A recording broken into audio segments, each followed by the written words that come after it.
Hey everyone, कैसे हैं आप सब। आई होप आप सब स्वस्थ होंगे, मस्त होंगे और आपकी तैयारी बेहतरीन चल रही होगी। स्वागत है आपका अपने चैनल अध्ययन सेतु में। दोस्तों, आज की ये वीडियो थोड़ी अलग होने वाली है। आज की ये क्लास एक रिक्वेस्टेड क्लास है। मेरे एक सब्सक्राइबर ने मुझसे रिक्वेस्ट किया था कि सीटेट का एग्ज़ाम काफ़ी पास आ गया है, तो मैथ्स पेडागॉजी, हिंदी पेडागॉजी और इंग्लिश पेडागॉजी के कुछ क्वेश्चंस करा दिए जाएं जो कि एग्ज़ाम ओरिएंटेड हो। तो उनकी इसी रिक्वेस्ट को फुलफ़िल करने के लिए मैंने ये क्लास रेडी की है और इसमें सिंपल टू कॉम्प्लेक्स टाइप के क्वेश्चन रखे हैं। ये सारे क्वेश्चन प्रीवियस एग्ज़ाम में आए हुए हैं और अगर आपने इसको अच्छी तरीके से कर लिया तो ऐसे क्वेश्चन ही आपको अपने एग्ज़ाम में देखने को मिलेंगे और आपको अपने एग्ज़ाम में क्वेश्चन सॉल्व करने में कोई समस्या नहीं होनी चाहिए। तो चलिए बिना समय गंवाए शुरू करते हैं। प्रश्न संख्या पहला। क्वेश्चन मैंने बाइलिंगुअल रखा है कि किसी को भी लैंग्वेज की प्रॉब्लम ना हो। अगर किसी को हिंदी समझने में समस्या आ रही हो तो इंग्लिश पढ़ के समझ सकता है। चलिए देखते हैं क्वेश्चन नंबर 1। वेन हेले के अनुसार आकृति देखकर पहचान करना किस स्तर से संबंधित है। दोस्तों, अगर आपने मैथ्स पेडागॉजी पढ़ा होगा तो आपने देखा होगा कि यह एक बहुत ही प्रसिद्ध मैथमेटिशियन थे जिन्होंने पेडागॉजी के क्षेत्र में बहुत अच्छा कार्य किया। तो बात करते हैं आंसर की। क्या होने वाला है आंसर? पहला ऑप्शन है एनालिसिस यानी कि विश्लेषण, दूसरा डिडक्शन निगमन, तीसरा है विजुअलाइजेशन यानी कि दृश्यात्मक और चौथा है रिगर यानी कि कठोरता। तो दोस्तों, बात करें अगर आकृति देखकर पहचान करने की तो वो विजुअलाइजेशन यानी कि दृश्यात्मक के अंतर्गत आता है, यानी कि आपका आंसर सी सही हो जाएगा। क्वेश्चन नंबर 2 देखिए। Error made by student in mathematics indicate that गणित में बच्चों द्वारा की गई त्रुटियां दर्शाती हैं कि पहला, टीचिंग हैज़ फेल्ड मतलब शिक्षण असफल है। चाइल्ड इज केयरलेस बच्चा लापरवाह है। Errors are part of learning त्रुटियां सीखने का भाग हैं। और स्टूडेंट लैक इंटेलिजेंस बुद्धि की कमी है। दोस्तों, पहला ऑप्शन है टीचिंग हैज़ फेल्ड यानी कि शिक्षण असफल है, ये तो हो ही नहीं सकता। दूसरा, चाइल्ड इज केयरलेस बच्चा लापरवाह है। एनईपी के अनुसार आप बच्चे की कमी नहीं निकाल सकते, तो आप ये भी नहीं कह सकते, अर्थात ये ऑप्शन भी गलत होगा। Error are parts of learning त्रुटियां सीखने का भाग है, ये सही हो जाएगा। और जो ऑप्शन नंबर डी है स्टूडेंट लैक इंटेलिजेंस बुद्धि की कमी है, ये भी गलत है। क्वेश्चन नंबर 3 देखते हैं।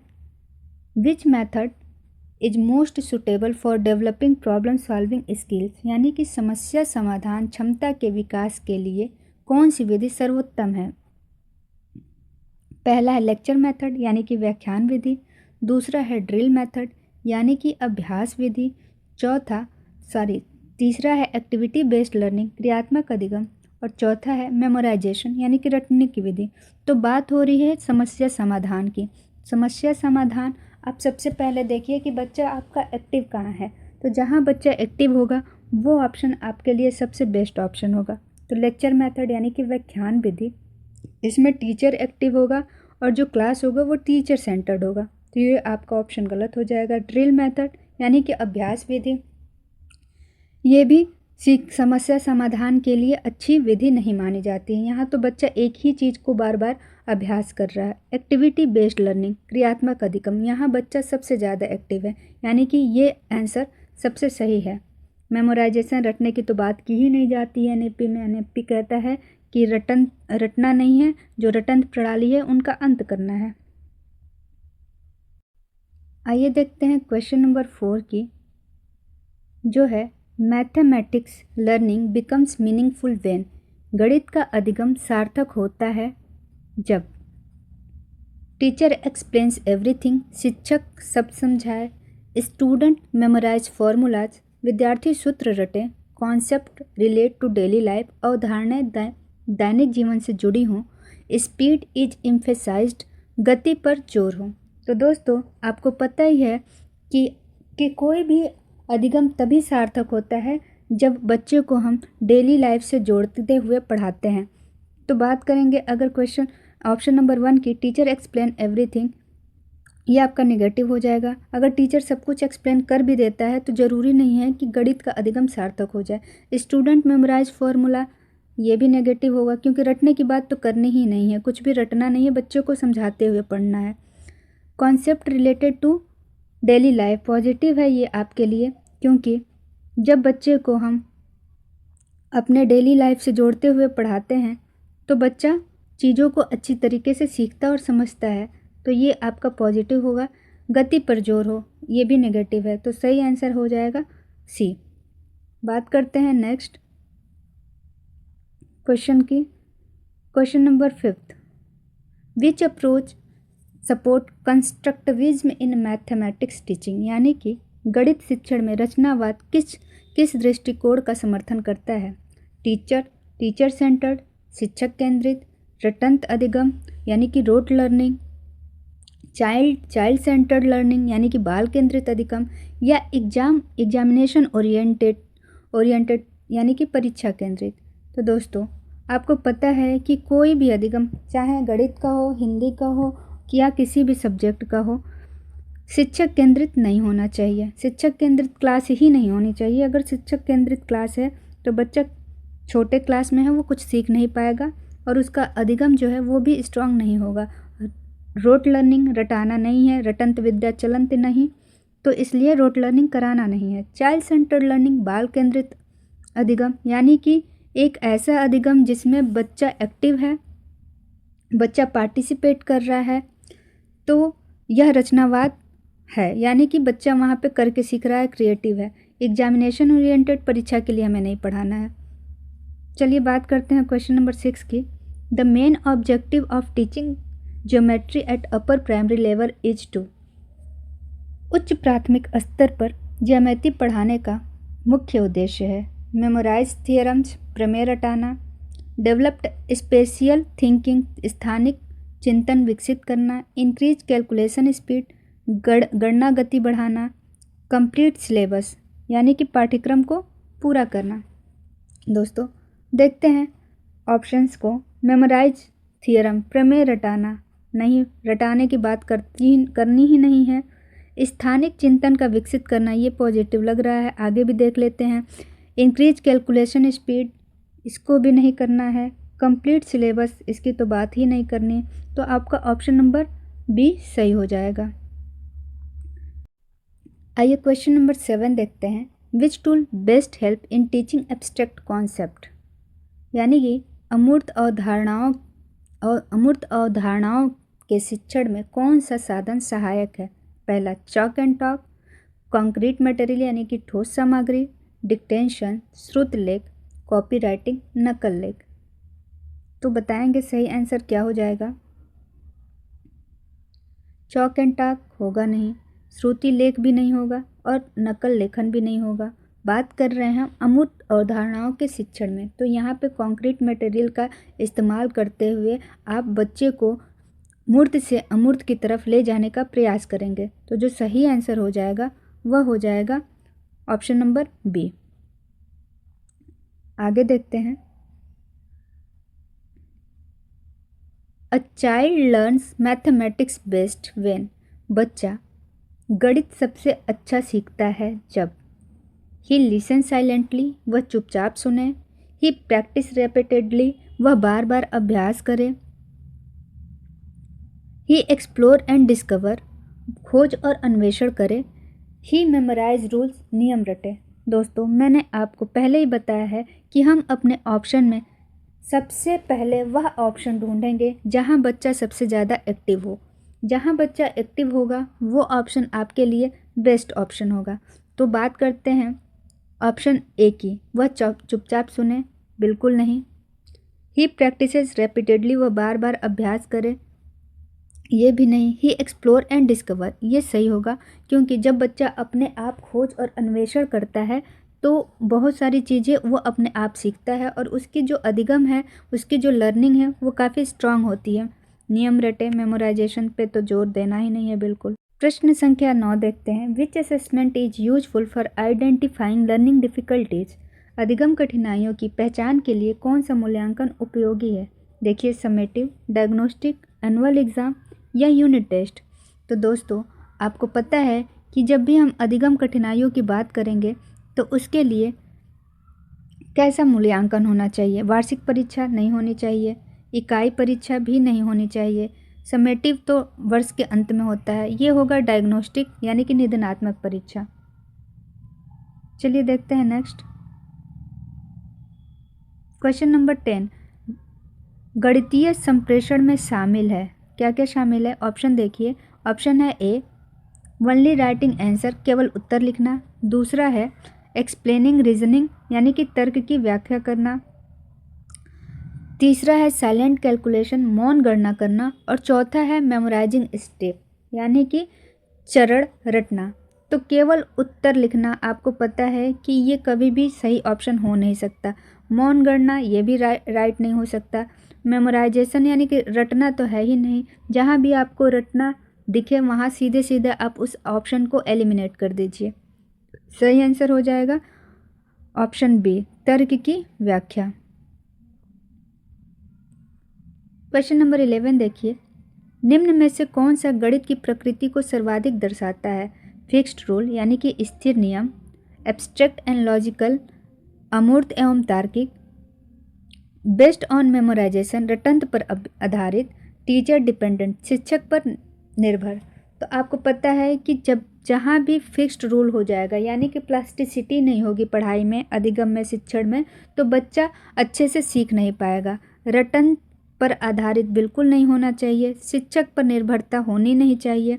तो इसका जो सही आंसर बनेगा वो बनेगा option number B, abstract and logical यानी कि अमूर्त एवं तार्किक, क्योंकि गणित की ये प्रकृति ही है, आपको पता है। चलिए देखते हैं क्वेश्चन नंबर 12। रचनावादी शिक्षक मानता है कि अधिगम तब होता है जब, दोस्तों ध्यान से पढ़िएगा प्रश्न को, रचनावादी यानी कि एक ऐसा शिक्षक जो क्रिएटिविटी को फोकस करता हो, क्रिएटिविटी पे उसका विशेष ध्यान हो। चलिए ऑप्शन देखते हैं। टीचर एक्सप्लेन, शिक्षक समझाता है। चाइल्ड कंस्ट्रक्ट नॉलेज, बच्चा स्वयं से ज्ञान का निर्माण करता है। स्टूडेंट मेमोराइज, विद्यार्थी रटता है। और बार बार परीक्षण हो यानी कि टेस्ट आर फ्रिक्वेंट। तो चलिए बात करते हैं पहला ऑप्शन, टीचर एक्सप्लेन यानी कि जब टीचर एक्सप्लेन करता है, ये गलत है। कभी भी टीचर एक्सप्लेन करेगा तो वहाँ पे कोई भी क्रिएटिव चीज़ नहीं होगी। बच्चा टीचर को सुनेगा और फिर वो चीज़ों को एज इट इज़ ही स्वीकार कर लेगा। स्टूडेंट मेमोराइज, विद्यार्थी रटता है, ये भी नहीं होगा। टेस्ट और फ्रिक्वेंट, इसका कोई मतलब नहीं बनता है। जो सही आंसर होगा वह हो जाएगा बी, चाइल्ड कंस्ट्रक्ट नॉलेज यानी कि जहाँ बच्चा स्वयं से ज्ञान का निर्माण करता हो, यहाँ पे सबसे ज़्यादा बच्चा एक्टिव है। क्वेश्चन नंबर 13 देखते हैं। Which is the first van Hiele level? Van Hiele का प्रथम स्तर कौन सा है? एनालाइज, विजुअलाइजेशन, डिडक्शन और रिगर। तो आपको पता है कि जो वैन हेले थे उनका जो प्रथम स्तर था वह था विजुअलाइजेशन यानी कि दृश्यात्मकता का, दृश्यात्मकता यानी कि विजुअलाइजेशन। बात करते हैं क्वेश्चन नंबर 14 की, जो कि होने वाला है गणित अधिगम का उद्देश्य विकसित करना होना चाहिए। स्पीड ओनली, तर्क क्षमता, रटंत स्मृति या फिर परीक्षा कौशल। जहाँ पे भी आपको स्पीड ओनली, ये रटंत टाइप की चीज़ें दिखें आप उसको तुरंत एलिमिनेट करें। परीक्षा कौशल कोई मतलब नहीं है, तर्क क्षमता विकसित करना मेन उद्देश्य है। आगे देखिए। Which teaching aid is most suitable for teaching fractions? भिन्न के शिक्षण के लिए कौन सा सहायक सर्वाधिक उपयुक्त है? टेक्स्ट बुक, श्यामपट, कागज का मोड़ना या श्रुति लेख? दोस्तों टेक्स्ट बुक आप हटा दीजिए, क्योंकि टेक्स्ट बुक से बहुत अच्छी तरीके से आप भिन्न को नहीं समझा सकते हैं। श्यामपट का भी प्रयोग करके नहीं समझा सकते हैं। श्रुति लेख का कोई मतलब नहीं बनता। कागज़ को मोड़ के आप पार्ट पार्ट डिवाइड करके, जैसे एक कागज़ के 2 पार्ट करके आप बच्चों को भिन्न की अवधारणा समझा सकते हैं कि ये 1/2 हो गया। उसको 4 बार फोल्ड करके आप उसको बता सकते हैं कि ये 1/4 हो गया। तो यहाँ पे जो राइट आंसर बनेगा वो हो जाएगा पेपर फोल्डिंग यानी कि कागज़ का मोड़ना। ऑप्शन नंबर सी के साथ जाएंगे। क्वेश्चन नंबर 16 देखिए। गणितीय भय को कम किया जा सकता है स्ट्रिक्ट डिसिप्लिन यानी कि कठोर अनुशासन से, पनिशमेंट दंड से, सपोर्टिव इन्वायरमेंट, सहयोगी वातावरण से, या फ्रीक्वेंट टेस्ट, बार बार परीक्षण से। तो कठोर अनुशासन में कभी भी कोई भी चीज़ बच्चा सीख नहीं सकता। इसको हटा दीजिए। दंड देना नहीं है। एनईपी ने कहा है कि बच्चे को दंड नहीं देना है, बच्चा भगवान है। आगे देखिए, सपोर्टिव इन्वायरमेंट, सहयोगी वातावरण और फ्रीक्वेंट टेस्ट। तो सही आंसर आपका हो जाएगा आंसर नंबर सी। आगे देखिए 17 क्वेश्चन नंबर कहता है शिक्षण के दौरान कौन सा मूल्यांकन किया जाता है? समेटिव, डायग्नोस्टिक, फॉर्मेटिव या फिर फाइनल एग्ज़ाम। तो दोस्तों आपको पता है कि जब आप शिक्षण कार्य कर रहे हों तो आप सबसे पहले जो असेसमेंट करते हैं वह फॉर्मेटिव है, क्योंकि वह उस असेसमेंट के दौरान आप अपने कक्षा में बच्चे का आकलन, उसके प्रत्येक कार्य से, उसके हर एस्पेक्ट से, यानी कि वो कैसे बैठता है, उसकी सारी पर्सनालिटी, ओवरऑल पर्सनालिटी का असेसमेंट करते हैं। और यह एक ऐसा असेसमेंट है जो सीखने के लिए होता है, यानी कि आकलन जिससे बच्चे को आप बेहतर सिखा सकते हैं। तो जो सही आंसर हो जाएगा वो हो जाएगा फॉर्मेटिव। क्वेश्चन नंबर 18 देखिए, गणितीय अवधारणाएं सर्वश्रेष्ठ रूप से सीखी जाती हैं? व्याख्यान यानी कि लेक्चर मेथड से, डिस्कवरी लर्निंग यानी कि खोज अधिगम से, मेमोराइजेशन रटना, और कॉपी राइटिंग यानी कि नकल लेखन। व्याख्यान विधि होगा नहीं, खोज अधिगम आपका राइट हो जाएगा, मेमोराइजेशन करना नहीं है, नकल नहीं करना है। क्वेश्चन नंबर 19 देखिए, निम्न में से कौन तार्किक चिंतन को बढ़ावा देता है? ड्रिल यानी कि अभ्यास, समस्या समाधान और श्रुति लेख। और नेक्स्ट ऑप्शन जो आपका होगा ड्रिल प्रैक्टिस गलत हो जाएगा, समस्या समाधान आपका सही आंसर हो जाएगा। नेक्स्ट देखिए क्वेश्चन नंबर 20 क्या कह रहा है? गणित में वास्तविक जीवन के उदाहरण सहायक होते हैं? स्पीड कैलकुलेशन, शीघ्र गणना, सार्थक अधिगम और पाठ्यक्रम पूर्णता, मौन अधिगम। तो शीघ्र गणना कोई मतलब नहीं बनता, पाठ्यक्रम पूर्णता सिलेबस पूरा कराना कोई मतलब नहीं है गणित का वास्तविक जीवन से। मौन अधिगम एकदम गलत हो जाएगा, सही आंसर हो जाएगा मीनिंगफुल लर्निंग यानी कि सार्थक अधिगम। अगर बच्चा अपने दैनिक जीवन में गणित का प्रयोग करना सीख जाता है, फॉर एग्जाम्पल अगर बच्चा दुकान पे जाता है, वह दुकान से खरीदी हुई वस्तुओं का हिसाब करके उसको पैसे दे के और बचे हुए पैसे वापस लेके आ जाता है, यानी कि यहाँ पे हुई है मीनिंगफुल लर्निंग यानी कि सार्थक अधिगम। चलिए देखते हैं क्वेश्चन नंबर 21। कौन सा दृष्टिकोण विद्यार्थियों में सक्रिय भागीदारी को बढ़ावा देता है? पहला, टीचर सेंटर्ड यानी कि शिक्षक केंद्रित, बाल केंद्रित, विषय केंद्रित, परीक्षा केंद्रित। तो शिक्षक केंद्रित कुछ भी अच्छा नहीं होगा आपकी कक्षा में। ये छोटे बच्चों के लिए बिल्कुल ही उचित शिक्षण विधि नहीं है। ये बड़ी कक्षाओं में कुछ हद तक सफल विधि मानी जाती है, लेकिन छोटे बच्चों के लिए बिल्कुल भी यूजफुल नहीं है। विषय केंद्रित बिल्कुल नहीं, परीक्षा केंद्रित आपको कुछ भी काम कराना नहीं है।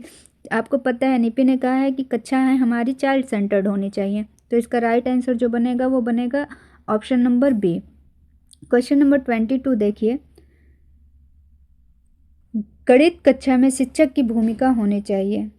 शिक्षक कैसे गणित की शिक्षा में काम करेगा? अथॉरिटी, अधिनायक बिल्कुल नहीं, सहायक कह सकते हैं आप, ये पॉजिटिव है, फिर भी हम आगे ऑप्शन देखेंगे। एग्जामिनर, परीक्षक बिल्कुल नहीं, डिक्टेटर यानी कि आदेशकर्ता।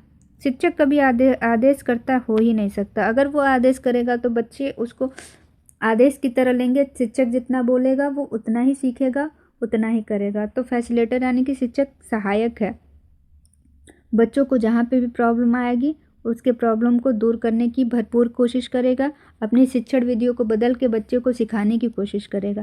क्वेश्चन नंबर 23 देखते हैं, निम्न में से कौन गणित शिक्षण का उद्देश्य नहीं है? प्रश्न को ध्यान से देखिएगा, इसमें आपसे पूछ रहा है नेगेटिव टर्म, यानी कि यहाँ पे लिखा है नॉट, तो ध्यान से देखिएगा। लॉजिकल थिंकिंग बिल्कुल सही है, लॉजिकल थिंकिंग होना ही चाहिए, तो ये गलत हो जाएगा आपके लिए, क्योंकि पूछा है कि कौन सा उद्देश्य नहीं है। तो तार्किक चिंतन तो उद्देश्य है, ये गणित की प्रकृति ही होती है। समस्या समाधान ये भी होती है, तो ये भी गलत हो जाएगा। तर्क भी गलत हो जाएगा क्योंकि ये भी गणित की प्रकृति है। मेमोराइजेशन आपका इस क्वेश्चन के लिए सही आंसर हो जाएगा क्योंकि ये प्रकृति नहीं है, ये टीचिंग का मैथमेटिक्स गणित शिक्षण का ये उद्देश्य नहीं है कि बच्चे को रटना सिखाया जाए, बच्चे को तार्किक चिंतन। प्रश्न संख्या 24 देखते हैं। अकॉर्डिंग टू पियाजे children in upper primary stage are in. पियाजे के अनुसार उच्च प्राथमिक स्तर के बच्चे किस अवस्था में होते हैं? प्री ऑपरेशनल यानी कि पूर्व संक्रियात्मक, कॉन्क्रीट ऑपरेशनल स्टेज यानी कि ठोस संक्रियात्मक, फॉर्मल ऑपरेशनल औपचारिक संक्रियात्मक, सेंसरी मोटर यानी कि संवेदीगामक। दोस्तों, अगर आपने पियाजे की डेवलपमेंट थियरी पढ़ी होगी तो आपको पता होगा कि जो सेंसरी मोटर है वो 0 से 2 वर्ष तक के बच्चों के लिए होता है। ये 0 से 2 वर्ष तक के बच्चों के लिए होता है। पूर्व संक्रियात्मक अवस्था की बात की जाए तो ये होता है 2 से 5 या 6 वर्ष तक के बच्चों के लिए। उसके बाद ठोस संक्रियात्मक 6 से 11 वर्ष तक के बच्चों के लिए, और जो फॉर्मल ऑपरेशनल यानी कि औपचारिक संक्रियात्मक अवस्था होती है वो 11 प्लस के बच्चों में होती है। तो यहाँ पे प्रश्न आपका है कि पियाजे के अनुसार उच्च प्राथमिक स्तर के बच्चे किस अवस्था में होते हैं? तो इसका जो सही आंसर हो जाएगा वह हो जाएगा 6 से 11 वर्ष यानी कि concrete operational stage. Question number 25 देखते हैं। Teaching mathematics should move from, गणित शिक्षण होना चाहिए एब्स्ट्रैक्ट टू कॉन्क्रीट यानी कि अमूर्त से ठोस, सिंपल टू कॉम्प्लेक्स सरल से जटिल, सूत्र से उदाहरण यानी कि पहले सूत्र बताए जाए फिर उदाहरण दिया जाए, या रोल टू मेमोराइजेशन यानी कि नियम से रटना। तो मेमोराइजेशन जहाँ भी आपको दिखे वहाँ आप सबसे पहले उस ऑप्शन को एलिमिनेट कर दीजिए। अमूर्त से ठोस यानी कि और एब्स्ट्रैक्ट टू कॉन्क्रीट, कभी भी एब्स्ट्रैक्ट से कॉन्क्रीट की तरफ नहीं जाना है यानी कि अमूर्त से ठोस की तरफ नहीं जाना, हमेशा बच्चे को मूर्त से अमूर्त की तरफ लेके जाना है। तो ये ऑप्शन भी आपका एलिमिनेट हो जाएगा। फॉर्मूला टू एग्जाम्पल, तो पहले बच्चे को सूत्र बता देंगे तो हो सकता है कि बच्चा सीख ना पाए या समझ ना पाए, तो पहले बच्चे को उदाहरण से जोड़िए। उदाहरण भी उनके दैनिक जीवन में जो चीज़ें वो देखते हैं उनसे प्रेरित होकर दीजिए। तो ये ऑप्शन भी आपका गलत हो जाएगा। जो सही आंसर हो जाएगा वो हो जाएगा सिंपल टू कॉम्प्लेक्स यानी कि सरल से जटिल की तरफ। पहले आप बच्चे को सरल चीज़ें समझाइए और उसके बाद उसको जटिलता की तरफ ले जाइए। ऑप्शन नंबर बी आपका सही आंसर बन जाएगा। क्वेश्चन नंबर 26 क्या कहता है? विच स्ट्रेटजी हेल्प्स स्लो लर्नर, धीमे अधिगमकर्ताओं के लिए कौन सी रणनीति सहायक है? पहला तीव्र शिक्षण, व्यक्तिगत ध्यान, दंड, त्रुटियों की अनदेखी। दोस्तों, बात करेंगे फास्ट टीचिंग। अगर बच्चे स्लो लर्नर है तो फास्ट टीचिंग करेंगे तो उसको और भी दिक्कत होगी, तो ये ऑप्शन गलत हो जाएगा। इंडिविजुअल अटेंशन ये पॉजिटिव है, फिर भी हम आगे ऑप्शन देखेंगे। दंड की बात तो करनी नहीं है। त्रुटियों की अनदेखी, बच्चे की त्रुटियों को कभी भी अनदेखा नहीं करना है, बच्चे की त्रुटियों को देखना है और यह भी पता लगाना है कि वह त्रुटियां क्यों कर रहा है, किस क्षेत्र में उससे गलतियां हो रही हैं, ताकि आप उसको डायग्नोज करके और फिर रेमेडियल टीचिंग कर सकें। तो जो सही आंसर हो जाएगा वो हो जाएगा इंडिविजुअल अटेंशन यानी कि धीमे अधिगमकर्ताओं के लिए आप इंडिविजुअली उस बच्चे पे ध्यान दें। तो ऑप्शन नंबर बी सही आंसर हो जाएगा। क्वेश्चन नंबर 27, गणित का शिक्षण सर्वश्रेष्ठ होता है जब वह जुड़ा हो डेली लाइफ, परीक्षा, होमवर्क या सिलेबस पाठ्यक्रम। तो आपको पता है कि दैनिक जीवन से जब भी कोई भी सब्जेक्ट आप जोड़ देंगे तो वो सर्वश्रेष्ठ शिक्षण है। बहुत सोचना ही नहीं है इस क्वेश्चन के बारे में। क्वेश्चन नंबर 28 देखते हैं। निम्न में से कौन सा सृजनात्मकता को प्रोत्साहित करता है? सिंगल करेक्ट आंसर, एक सही उत्तर वाला प्रश्न अगर दिया जाए तो, open ended question, drill practice अभ्यास यानी कि, और मेमोराइजेशन रटना करना नहीं है। ड्रिल अभ्यास भी बहुत अच्छी विधि नहीं मानी जाती है। और एक सही उत्तर यानी कि एक ऐसा प्रश्न बच्चे से पूछें जिसका सिर्फ एक सही उत्तर हो, तो वहाँ पे बच्चे की सृजनात्मकता को प्रोत्साहन नहीं मिलेगा। बच्चा कुछ भी नया सीखेगा नहीं, ना उसकी थिंकिंग जो होगी वो डाइवर्जेंट होगी। तो बच्चे को अभिसारी चिंतक नहीं बनाना है। तो बच्चे से आप एक ऐसे प्रश्न पूछेंगे जिसके बहुत सारे उत्तर हो सकते हैं। बच्चा अपने हिसाब से चीज़ों को सोच सकता है। जैसे खुले प्रश्न आप पूछ सकते हैं कि तुम स्कूल से घर जाते वक्त रास्ते में क्या क्या देखते हो और वो चीज़ें किस किस काम में आती हैं। तो बच्चा बहुत सारी चीज़ों को जोड़ते हुए उन प्रश्नों का उत्तर देगा। प्रत्येक विद्यार्थी अलग अलग तरीके के उत्तर देंगे और वो जो उत्तर होंगी वो कंस्ट्रक्टिविज्म को फॉलो करता हुआ नजर आएगा। तो ऑप्शन नंबर 20 सही हो जाएगा। क्वेश्चन नंबर 29 देखते हैं। Learning by doing is emphasised by, करके सीखना किसके द्वारा प्रतिपादित किया गया। तो बात करेंगे पियाजे द्वारा, डीवी द्वारा, स्किनर द्वारा, थर्नडाइक द्वारा। तो जैसा कि आपको पता है कि स्किनर हो गए या थर्नडाइक हो गए, ये लोग व्यवहारवादी थे। पियाजे ने संज्ञानात्मक विकास की थियरी दी थी। तो सही आंसर आपका डीवी हो जाएगा, जॉन डीवी थे। अवधारणा में स्पष्टता में सहायक है। अवधारणा की स्पष्टता में क्या सहायक है? सूत्र रटना, ठोस सामग्री, श्रुति लेख या फिर केवल गृह कार्य। सूत्र रटना नहीं है, कहीं भी मेमोराइजेशन है सबसे पहले वो ऑप्शन आप एलिमिनेट कर दो। रटंत विद्या चलंत नहीं, और एनईपी ने तो घोर विरोध किया है रटंत विद्या की यानी कि मेमोराइजेशन की। श्रुति लेख कराना नहीं है, यह अवधारणा की स्पष्टता में कोई भी सहायता नहीं देती, क्योंकि अवधारणा एक मानसिक प्रक्रिया है। केवल गृह कार्य में बच्चा क्या ही सीख पाएगा। कॉन्क्रीट मटेरियल यानी कि जब बच्चे के सामने ठोस सामग्री रखी जाएगी तो उसकी अवधारणा, उसकी जो कॉन्सेप्ट है वो पर्टिकुलर सब्जेक्ट के बारे में वो क्लियर हो जाएगा। आगे देखते हैं क्वेश्चन नंबर 31। यहाँ से एजर्सन और रीजन वाले क्वेश्चन से शुरू होते हैं। आप थोड़ा ध्यान से देखिएगा और आई एम श्योर कि आप सारे क्वेश्चन ही बना पाओगे।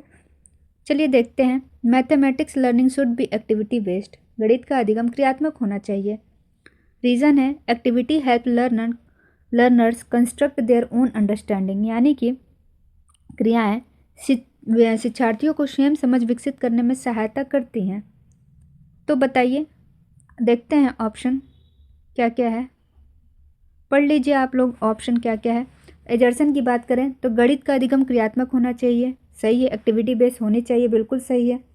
गणित का ही नहीं बल्कि सारे सब्जेक्ट, जितने भी सब्जेक्ट बच्चों को अगर प्राइमरी स्तर पे पढ़ा रहे हों तो एक्टिविटी बेस्ड होगा, बच्चा करके सीखेगा तो ज़्यादा अच्छी तरीके से सीखेगा। क्रियाएं शिक्षार्थी को स्वयं समझ विकसित करने में सहायता करती हैं, यानी कि एजर्सन भी सही है और उसका जो रीजन है वो भी सही है। तो हो जाएगा आपका ऑप्शन नंबर ए सही। ए और आर दोनों सत्य है और आर ए की सही व्याख्या करता है। क्वेश्चन नंबर 32 देखिए। गणित शिक्षण क्रियाओं के माध्यम से किया जाना चाहिए। सेम वही क्वेश्चन आपको मिल रहा है देखने को, बस शब्द बदल दिए गए हैं। क्रियाएं शिक्षार्थियों को सीखने के अवसर प्राप्त कराते हैं। तो ये आपका सेम वही है प्रश्न, इसमें भी ऑप्शन नंबर ए सही हो जाएगा। ए और आर दोनों सही है और आर ए की सही व्याख्या करता है। Question number 33। गणित में छात्रों की त्रुटियों को नज़रअंदाज करना चाहिए। अब बताइए करना चाहिए कि नहीं करना चाहिए।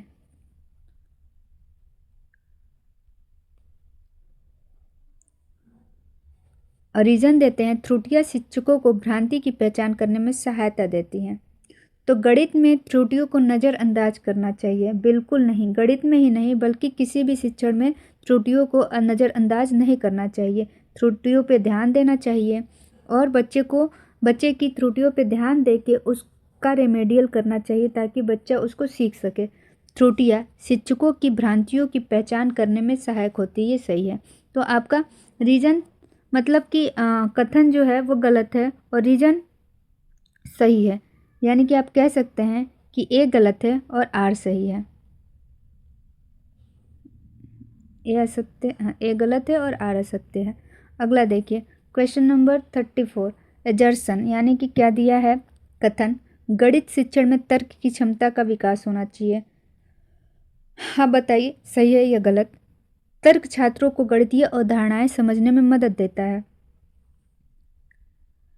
तो आप बताएंगे कि गणित शिक्षण से तर्क क्षमता का विकास होता है, बिल्कुल सही बात है। अगर तर्क करते हैं तो गणित का शिक्षण स्ट्रांग होता है और तर्क छात्रों की गणितीय अवधारणाएं समझने में मदद करता है, ये भी सही है। यानी कि कथन भी सही है और उसका रीजन भी सही है। तो आप कह सकते हैं कि यहाँ ऑप्शन ए सही हो जाएगा। Both A and R true and R is correct explanation of A. Question number 35 देखिए, रटंत अधिगम गणित की गहरी समझ में सहायक होता है। आप बताएंगे सही है या गलत है। और इसका रीज़न है कि गणित में तार्किक चिंतन की आवश्यकता होती है। तो आपको बता दें कि रटंत अधिगम यानी कि जो कथन है वो बिल्कुल गलत है। रटंत अधिगम गणित की गहरी समझ में बिल्कुल भी सहायक नहीं है, गलत हो जाएगा। गणित में तार्किक चिंतन की आवश्यकता होती है, ये सही हो जाएगा। बात करें ऑप्शन की, तो कथन जो है यानी कि ए गलत है लेकिन आर सही है। देखिए जहाँ भी वो ऑप्शन होगा वो लगा लेंगे।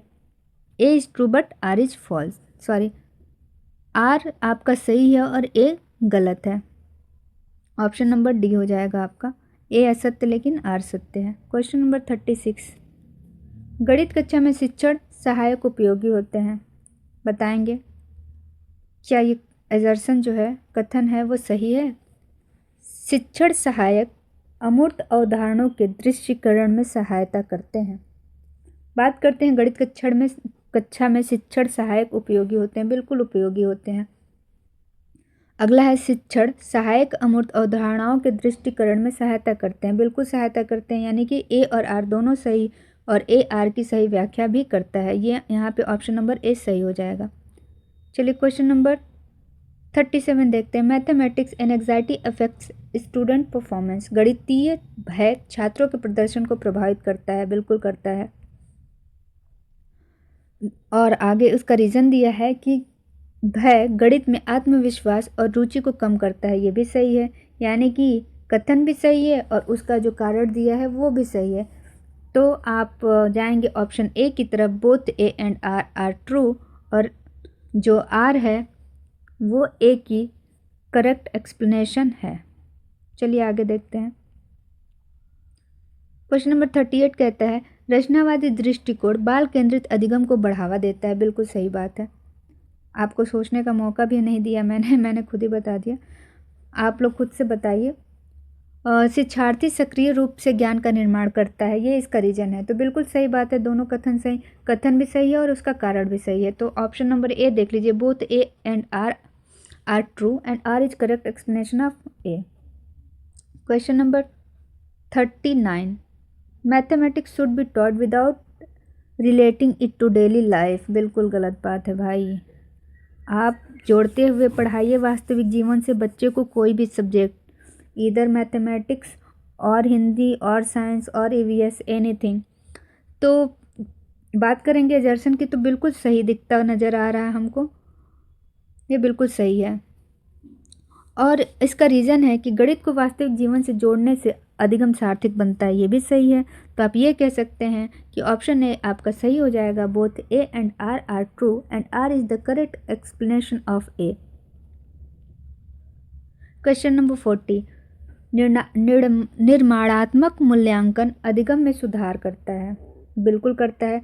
जब फॉर्मेटिव असेसमेंट होगा, इसको कहते ही हैं फॉर्मेटिव असेसमेंट को कि असेसमेंट फॉर लर्निंग, यानी कि सीखने के लिए आकलन। तो जब बच्चे के सीखने के लिए आकलन किया जाएगा तो वह आकलन जो होगा वो मूल्यांकन अधिगम में सुधार करेगा ही करेगा। तो पहला ऑप्शन जो कथन है वो तो बिल्कुल सही है। बात करते हैं कारण की कि कारण क्या कहता है, यह छात्रों और शिक्षकों को निरंतर प्रतिपुष्टि प्रदान करता है, ये भी बिल्कुल सही है। यह छात्रों को और शिक्षकों को निरंतर प्रतिपुष्टि प्रदान करता है, तो ये भी सही है, यानी कि कथन भी सही है और उसका कारण भी सही है। तो हम ये कहेंगे कि both A and R are true and R is correct explanation of A. Question number 41 देखते हैं। एजर्शन कथन है, teaching geometry helps develop spatial thinking, यानी कि ज्यामितीय का शिक्षण स्थानिक चिंतन विकसित करता है, बिल्कुल करता है। आपको क्या लगता है, नहीं करता है? बिल्कुल करता है। देखते हैं इसका रीज़न क्या है। ज्यामितीय में आकृतियों का दृश्यकरण शामिल होता है, बिल्कुल सही बात है, ये भी सही है और ये भी सही, यानी कि कथन और कारण दोनों सही हैं। और जो कारण है वो कथन की अच्छे से एक्सप्लेनेशन भी करता हुआ नज़र आ रहा है। तो आप कहेंगे कि ऑप्शन ए हमारा बिल्कुल सही आंसर होगा। बात करेंगे क्वेश्चन नंबर 12 की, जो कि है, केवल अभ्यास विधि गणित सीखने के लिए पर्याप्त नहीं है। तो क्या आपको क्या लगता है कि ये कथन सही है या गलत? चलिए कारण भी देख लेते हैं। समझ क्रियाओं और तर्क के माध्यम से विकसित होती है, ये तो आपको सही नज़र आ रहा है, लेकिन केवल अभ्यास विधि गणित गणित सीखने के लिए पर्याप्त नहीं है, ये बिल्कुल कहना गलत होगा। और जहाँ भी केवल लग जाए ना, वो ऑप्शन शायद ही 99% गलत ही होता है, शायद ही 1% सही हो जाए। तो सिर्फ अभ्यास विधि से बच्चा गणित नहीं सीखता है, समझ, क्रियाओं और तर्क के माध्यम से विकसित होती है। जो समझ है वह तर्क और क्रियाओं के माध्यम से विकसित होती है। तो आप देखेंगे कि ए गलत है और आर सही है। और बात जहाँ भी ये ऑप्शन होगा देख लीजिएगा कहाँ सही है, कौन सा ऑप्शन है जहाँ ए गलत और आर सही है।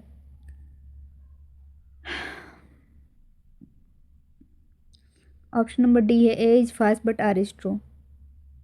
क्वेश्चन नंबर 43 देखते हैं, mathematics classroom should encourage discussion, यानी कि गणितीय कक्षा में चर्चा को प्रोत्साहित करना चाहिए। बिल्कुल सही बात है, गणित की ही कक्षा में नहीं, हर कक्षा में चर्चाओं को प्रोत्साहित करना चाहिए। कथन तो बिल्कुल सही है। बात करेंगे रीज़न की, चर्चा से शिक्षार्थी विभिन्न रणनीतियाँ साझा करते हैं। बिल्कुल सही है, बच्चा जब पीयर लर्निंग करेगा या ग्रुप में लर्निंग करेगा तो अपने विचार और रणनीतियाँ दूसरे बच्चों के साथ साझा करेगा। तो both A and R true and R is correct explanation of R. Question number 44 देखते हैं क्या कहता है, निदानात्मक मूल्यांकन शिक्षण से पहले किया जाता है। ठीक है, यह पूर्व ज्ञान और अधिगम कठिनाइयों की पहचान करता है। तो दोस्तों बात करते हैं निदानात्मक मूल्यांकन की। बिल्कुल सही बात है कि यह सबसे पहले किया जाता है जिससे बच्चे के पूर्व ज्ञान का पता चल सके, बच्चों को आने वाली समस्याओं का पता चल सके। तो आपका जो कथन है वो बिल्कुल सही है। और रीज़न, यह पूर्व ज्ञान और अधिगम कठिनाइयों की पहचान करता है, बिल्कुल ये भी सही है। तो आप कह सकते हैं कि ए और आर दोनों सत्य है और आर ए की सही व्याख्या भी करता है। तो ऑप्शन नंबर ए यहाँ पे भी सही हो जाएगा। बात करेंगे क्वेश्चन नंबर 45 की। क्वेश्चन नंबर 45, गणित समस्या समाधान क्षमता विकसित करता है। गणित समस्या समाधान क्षमता विकसित करता है, बिल्कुल सही बात है। गणित एक ऐसा सब्जेक्ट है जिससे बच्चे में तर्क की भावना आती है, थिंकिंग करता है, वो समस्या समाधान करने की क्षमता उसमें विकसित होती है। तो आपका एजर्सन तो सही होता नज़र आ रहा है। आइए देखते हैं कि कारण क्या है। गणित में तार्किक और विश्लेषणात्मक चिंतन शामिल होता है, बिल्कुल सही बात है। तो यहाँ पे भी कथन और कारण दोनों सही हो जाएंगे और जाएंगे हम ऑप्शन नंबर ए की तरफ, जो कि है both A and R true and R is the correct explanation of A. Question number 46 देख लेते हैं, 4 क्वेश्चन और बचे हैं, फटाफट से कर लेते हैं। एक शिक्षक छात्रों की पैरों की लंबाई से कक्षा नापने को कहता है, बिल्कुल सही बात है। ऐसी गतिविधियां मापन की अवधारणा को बेहतर ढंग से समझने में सहायक होती हैं, ये भी सही बात है कि अगर एक शिक्षक छात्रों को पैरों की लंबाई से कक्षा नापने को कहता है, यानी कि उसको वह डेली लाइफ से जोड़ रहा है। बच्चे के पास जो भी रिसोर्सेस अवेलेबल हैं उसका प्रयोग करते हुए वह उसको गणित सिखाने की या मापन सिखाने का कार्य कर रहा है। तो बिल्कुल यहाँ पे बच्चा भी एक्टिव है और बच्चे को वास्तविक जीवन से जोड़ा भी जा रहा है। तो एजर्सन तो बिल्कुल सही है। रीजन की बात करें, ऐसी गतिविधियाँ मापन की अवधारणा को बेहतर ढंग से समझने में सहायक हैं, बिल्कुल ये भी सही है।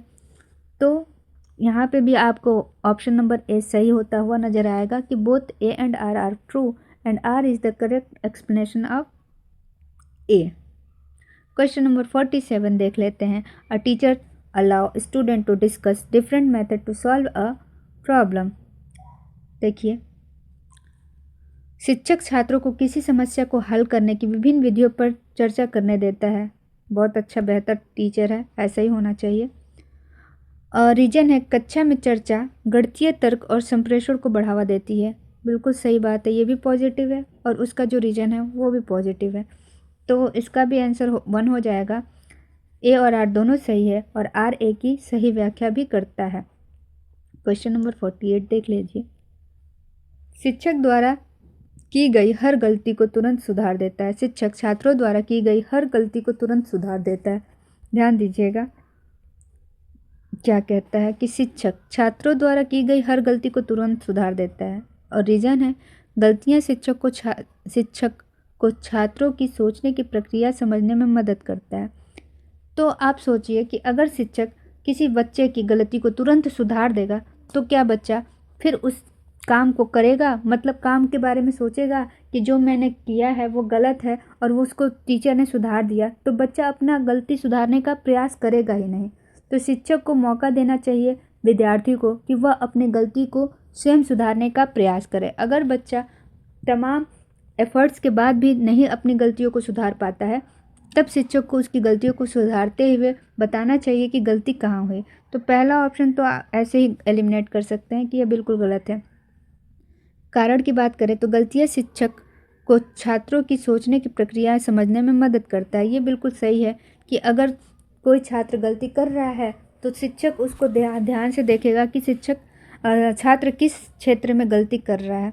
तो ए आपका गलत हो जाएगा और आर सही हो जाएगा। जो भी इसका ऑप्शन होगा वो सही हो जाएगा। देखिए कौन सा ऑप्शन सही है जहाँ आर सही है और ए गलत है। ए गलत, आर सही है और ए गलत है। ऑप्शन नंबर डी है। क्वेश्चन नंबर 49 देख लीजिए। गणित शिक्षक भिन्नों को कक्षा में फल बांटने से जोड़ता है। सही है, गणित शिक्षक भिन्नों को कक्षा में फल बांटने से जोड़ता है, यानी कि डेली रूटीन से, डेली लाइफ से जोड़ रहा है। बिल्कुल सही बात है और ऐसा ही होना चाहिए किसी भी शिक्षक को कि जब भी वो पढ़ाए बच्चे को डेली लाइफ से जोड़े। तो ये कथन तो बिल्कुल सही नज़र आ रहा है। आगे देखिए, वास्तविक जीवन की स्थितियाँ अधिगम को सार्थक और आनंददायक बनाती हैं। बिल्कुल सही बात है, यानी कि कथन और कारण दोनों सही है। ऑप्शन नंबर ए सही हो जाएगा कि कथन और कारण दोनों सही है। ए आर की सही व्याख्या भी करता है। क्वेश्चन नंबर 50 जो कि आज के सेशन का लास्ट क्वेश्चन होने वाला है, आइए देखते हैं। शिक्षक छात्रों को उनकी अधिगम क्षमता के अनुसार अलग अलग कार्य देता है। सही बात है। शिक्षार्थियों की सीखने की गति, क्षमता और उनकी शैली भिन्न भिन्न होती है। ये भी सही बात है, यानी कि अगर एक शिक्षक अलग अलग बच्चों को अलग अलग कार्य दे रहा है तो ये अच्छी चीज़ है, बिल्कुल पॉजिटिव चीज़ है, क्योंकि सारे बच्चों की सीखने की क्षमता एक जैसी नहीं होती है। हर बच्चा इंडिविजुअल है और उसके सीखने की क्षमता, उसकी रुचियाँ, उसकी गति सब अलग होता है। शिक्षार्थी की सीखने की गति, क्षमता और शैली सब भिन्न है, ये मैंने पहले ही बता दिया। तो यानी कि ए और आर दोनों सही है और आर ए की सही व्याख्या भी करता है। तो दोस्तों, आज मैथ पेडागोजी के ये 50 क्वेश्चन रहे। आपको प्रश्न कैसे लगे कमेंट सेक्शन में ज़रूर बताइएगा। आपने कितने क्वेश्चन सही अटैम्प्ट किए ये भी ज़रूर बताइएगा। और अगले वीडियो में मैं हिंदी पेडागोजी के 50 क्वेश्चन लेके आऊँगी, जो कि प्रीवियस ईयर के ही क्वेश्चन होंगे, जो आपको अपने आने वाली परीक्षा में देखने को मिल सकते हैं। प्रश्न ऐसे होंगे जिससे आपको मिलते जुलते प्रश्न ही अपने परीक्षा में देखने को मिलेंगे। तो चलिए मिलते हैं नेक्स्ट वीडियो में। तब तक के लिए अपना और अपनों का ध्यान रखिए और पढ़ते रहिए। चलिए मिलते हैं नेक्स्ट वीडियो में, तब तक के लिए टेक केयर, बाय बाय।